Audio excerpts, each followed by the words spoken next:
Good afternoon student. আজ আমি craft ক্লাসে তোমাদের একটা মাছ বানিয়ে দেখাবো। দেখো, প্রথমেই আমি একটা কাগজকে স্কোয়ার শেপে কেটে নিচ্ছি। এবার ওই কাগজটাকে আমি কোনাকুনি দুদিক থেকেই ফোল্ড করে নিচ্ছি।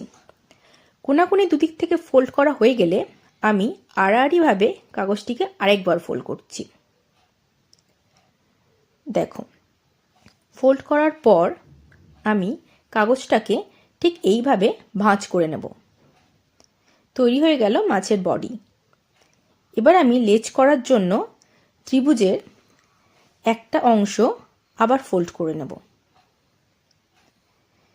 এবার লেজ করার জন্য কাগজটিকে অ্যাডজাস্ট করে ফোল্ড করতে হবে ঠিক এইভাবে। ব্যাস, তৈরি হয়ে গেল মাছের লেজ। এবার আমি মাছের চোখ মুখ এঁকে দেব। এখানে মাছের চোখ আঁকার জন্য আমি হোয়াইটনার ইউজ করেছি, তোমরা চাইলে এখানে কালার ইউজ করতে পারো। এইভাবে আমি মুখটা ড্র করছি এবং চোখটাও ড্র করে নিচ্ছি। দেখো, এইভাবে আমাদের একটা মাত্র কাগজ দিয়ে তৈরি হয়ে গেল আজকে মাছ। সবাই দেখো এটা কেমন হয়েছে।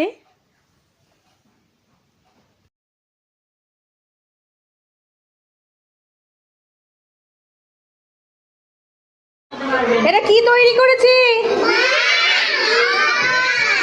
ঠিক আছে।